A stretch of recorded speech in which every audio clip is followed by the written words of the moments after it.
Buenos días, bienvenido, bienvenida a este espacio de compartir de la palabra del Señor en nuestra meditación devocional. Esta mañana estamos compartiendo del Evangelio de San Lucas, capítulo 9, versículos 28 al 45. Dice nuestro pasaje de hoy: aconteció como 8 días después de estas palabras, que tomó a Pedro, a Juan y a Jacobo, y subió al monte a orar. Y entre tanto que oraba, la apariencia de su rostro se hizo otra, y su vestido blanco y resplandeciente.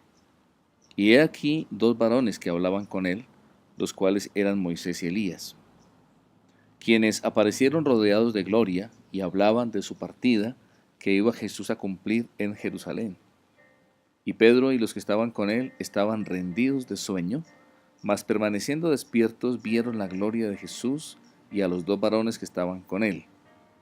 Y sucedió que apartándose ellos de él, Pedro dijo a Jesús: Maestro, bueno es para nosotros que estemos aquí, y hagamos 3 enramadas, una para ti, una para Moisés y una para Elías, no sabiendo lo que decía. Mientras él decía esto, vino una nube que los cubrió, y tuvieron temor al entrar en la nube. Y vino una voz desde la nube que decía: Este es mi Hijo amado, a él oíd. Y cuando cesó la voz, Jesús fue hallado solo, y ellos callaron, y por aquellos días no dijeron nada a nadie de lo que habían visto. Al día siguiente, cuando descendieron del monte, una gran multitud les salió al encuentro. Y he aquí un hombre de la multitud clamó diciendo: Maestro, te ruego que veas a mi hijo, pues es el único que tengo. Y sucede que un espíritu le toma, y de repente da voces, y le sacude con violencia, y le hace echar espuma, y estropeándole a duras penas se aparta de él. Y rogué a tus discípulos que le echasen fuera, y no pudieron. Respondiendo Jesús dijo: Oh generación incrédula y perversa, ¿hasta cuándo he de estar con vosotros y os he de soportar? Trae acá a tu hijo. Y mientras se acercaba el muchacho, el endemoniado le derribó y le sacudió con violencia. Pero Jesús reprendió al espíritu inmundo y sanó al muchacho y se lo devolvió a su padre. Y todos se admiraban de la grandeza de Dios. Y maravillándose todos de las cosas que hacía, dijo a sus discípulos: Haced que os penetren bien en los oídos estas palabras, porque acontecerá que el Hijo del Hombre será entregado en manos de los hombres. Mas ellos no entendían estas palabras, pues les estaban veladas para que no las entendiesen, y temían preguntarle sobre estas palabras. Bien, encontramos en primer lugar el relato de la transfiguración, esta experiencia extraordinaria que disfrutaron Pedro, Jacobo y Juan. Qué tremendo privilegio tuvieron estos 3 discípulos de ser llevados por el Señor al monte. De resaltar en primer lugar que Él los quiso llevar, los condujo, los llevó al monte, a esta experiencia donde vieron su gloria.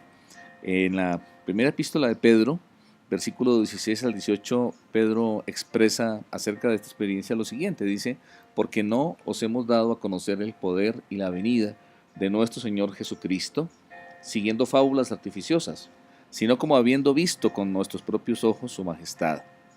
Pues cuando él recibió de Dios Padre honra y gloria, le fue enviada desde la magnífica gloria una voz que decía: Este es mi Hijo amado, en el cual tengo complacencia.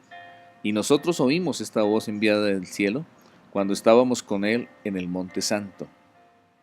Así que sobre esto Pedro hace referencia, comparte, cuenta en la primera epístola de la experiencia que tuvieron en el monte, de cómo el Señor les reveló su gloria, cómo ese monte que él llama el Monte Santo, tuvieron la experiencia. Y él dice que él entonces no hablaba ni predicaba acerca de algo que le contaron, sino de una experiencia real. Para él, su conocimiento de Jesús no era simplemente una ideología, no era simplemente una creencia o religión, había sido una experiencia viva. Él había visto la gloria de Jesús, él había conocido de primera mano, en vivo y en directo, la gloria de Jesús. Es necesario que nosotros no nos quedemos con un cristianismo que sea simplemente una ideología, como a veces se le pinta, o una religión mucho menos, sino como una experiencia personal, real, profunda, en la que conozcamos al Señor, a ese Jesús resucitado, glorioso, que quiere que lo conozcamos y quiere que experimentemos como Pedro, Jacobo y Juan esa realidad de un Dios vivo, un Dios glorioso, poderoso, y podamos compartir sobre esa experiencia a todas las personas.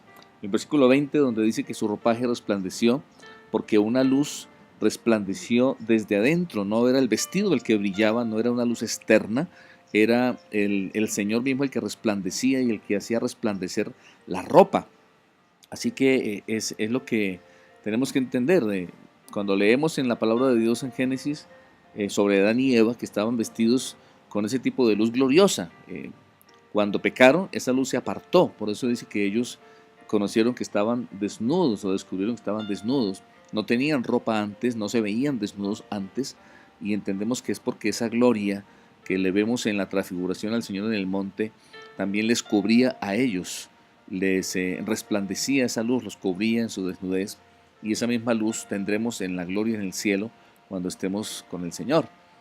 Luego el versículo 30 en Lucas dice, Lucas 9, que dos hombres aparecieron en este monte con él. Moisés, por un lado, que era el representante de la ley, y Elías, que era el representante de los profetas. Y los dos dieron testimonio de Cristo. Es bien especial que aparezcan en ese momento y que ellos hablen de la muerte del Señor, den testimonio. Ellos hablaban sobre la muerte del Señor Jesucristo en ese monte y fue parte de lo que se le reveló a los discípulos acerca del Señor Jesucristo. En Romanos capítulo 3, 20 al 22 dice, ya que por las obras de la ley ningún ser humano será justificado delante de él, porque por medio de la ley es el conocimiento del pecado. Pero ahora, aparte de la ley, se ha manifestado la justicia de Dios, testificada, dice, notemos, por la ley y por los profetas. La justicia de Dios por medio de la fe en Jesucristo para todos los que creen en Él, porque no hay diferencia. Así que la ley y los profetas revelan que la única manera posible de acudir a Dios y la única manera en que Dios nos puede salvar es por medio de la justicia que recibimos mediante la fe. Solo el Señor Jesucristo salva, solo por su obra de la cruz, cuando creemos y la aceptamos, obra de redención a favor nuestro, es que podemos experimentar la redención. En el Antiguo Testamento esto se hacía mediante la ofrenda de un sacrificio, esa redención. El cordero que se ofrecía sobre el altar era un símbolo de Cristo, quien murió por nuestros pecados. Recordemos que Juan el Bautista identificó al Señor Jesucristo como el Cordero de Dios que quita el pecado del mundo. Así que se cumplió entonces en él eso que tipificaba en el Antiguo Testamento a través de los corderos.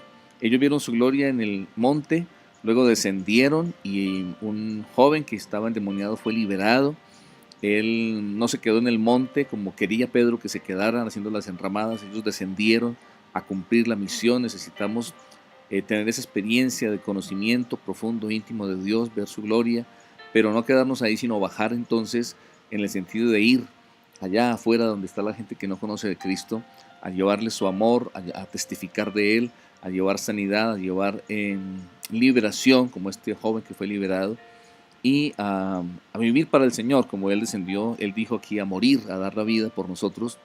Nosotros debemos dar nuestra vida a Él y testificar al mundo acerca del amor y la salvación y la gracia del Señor Jesucristo.